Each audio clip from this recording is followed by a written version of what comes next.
মিষ্টি কুমড়োর খোসা দিয়ে যে এত মজার ভর্তা তৈরি করা যায়, না দেখলে বিশ্বাসই করবেন না, আর না খেলেও বিশ্বাস করবেন না। এতটা মজাদার আর এতটা লোভনীয় হয় কি বলবো। একবার হলো এই মিষ্টি কুমড়োর খোসা দিয়ে এই ভর্তা এইভাবে করে বানিয়ে দেখুন, এর স্বাদ কখনোই ভুলতে পারবেন না। এখন আমি এটা সুন্দর করে পরিষ্কার করে ধুয়ে এনেছি। দেখুন, চুলাতে কিন্তু আমি কড়াই দিয়ে দিয়েছি, এর মধ্যে সিদ্ধ করে নেব। যতবারই এই মিষ্টির খোসা দিয়ে আমি ভর্তা তৈরি করেছি, ততবারই আমার ঘরে কিন্তু পাতিলার ভাত একদম খালি হয়ে গেছে। ছোট থেকে বড় সবাই পছন্দ করে এই ভর্তাটি। এখন এটাকে কিন্তু আমি ভালো করে সিদ্ধ করে নিয়েছি। এখানে কিন্তু আমি কোনো লবণ অ্যাড করিনি। এখানে একটু পানি আছে, এই পানিটুকু আমি শুকিয়ে ফেলবো। এই পানিটুকু যদি আমি ফেলে দিই তাহলে এর মধ্যে অনেক ভিটামিন আছে, সেই ভিটামিনগুলো একদম পানির সাথে বের হয়ে যাবে। এর জন্য আমি পানির মধ্যে এইটা শুকিয়ে নিব। আমার কিন্তু হয়ে গেছে, আমি নামিয়ে ফেলেছি। এখন আমি এখানে একটু সয়াবিন তেল ব্যবহার করেছি। শুকনো মরিচ দিয়ে দিয়েছি 5-6টার মতো। আপনারা আপনাদের ঝাল পছন্দের মতো আপনারা ঝাল দিবেন। আমরা একটু বেশি ঝাল পছন্দ করি, তাই একটু বেশি ঝাল ব্যবহার করেছি। এর মধ্যে আবার কাঁচা মরিচও দিব আমি।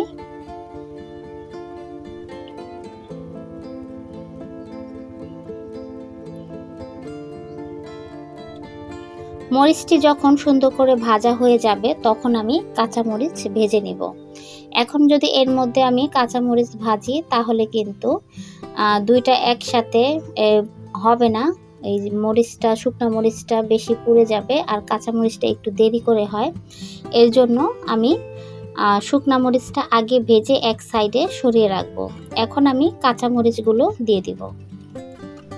কাঁচা মরিচগুলো ডিপ ফ্রিজে ছিল, এর জন্য একটু বরফ হয়ে রয়েছে। এখন আমি কাঁচা মরিচগুলো ভেজে নেব। শুকনো মরিচগুলো আমি এক সাইডে সরিয়ে দেব। এখন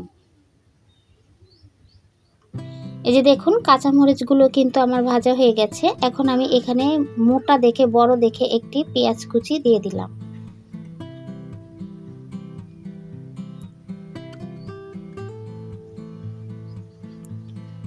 বড় বড় 3টা রসুন আমি ছিলে রেখেছিলাম, সেই রসুনগুলো দিয়ে দিয়েছি। এখানে বড় সাইজের 3টা রসুন। রসুনটা একটু বেশি দেওয়ার চেষ্টা করবেন, তাহলে কিন্তু ভর্তার টেস্ট খুব ভালো আসে। এখন এইগুলো সব উপকরণ একটু হালকা আমি বাদামি কালার করে ভেজে নেব, যাতে ভর্তাটা কয়েকদিন রেখে খেতে পারি, যাতে নষ্ট না হয়ে যায়। এর জন্য আমি আর একটু সয়াবিন তেল ব্যবহার করেছি। আপনারা চাইলে সর্ষের তেলটাও ব্যবহার করতে পারেন।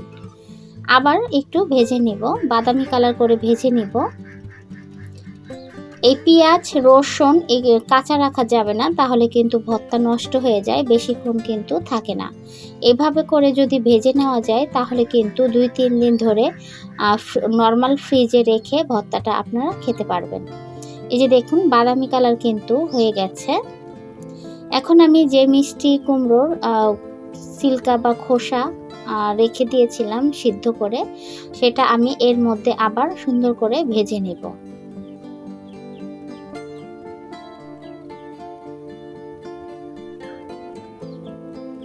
এই ভর্তাটি যেমন উপকার আর খেতেও কিন্তু মজাদার হয়। একবার হলেও বাসায় এভাবে ট্রাই করে দেখুন, অনেক মজাদার হয় এই ভর্তাটি।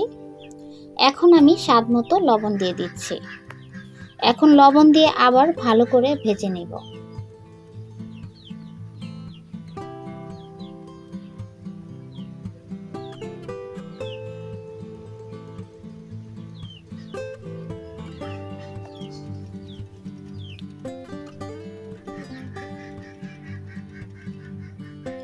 এখন এখানে স্বাদ বাড়ানোর জন্য 2টা চেপা শুটকি ব্যবহার করেছি, যাতে খেতে খুবই ভালো লাগে।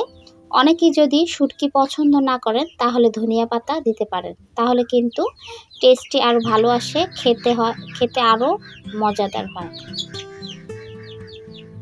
চেপা শুটকি দুটো দিয়ে আমি আর একটু ভালো করে ভেজে নেব।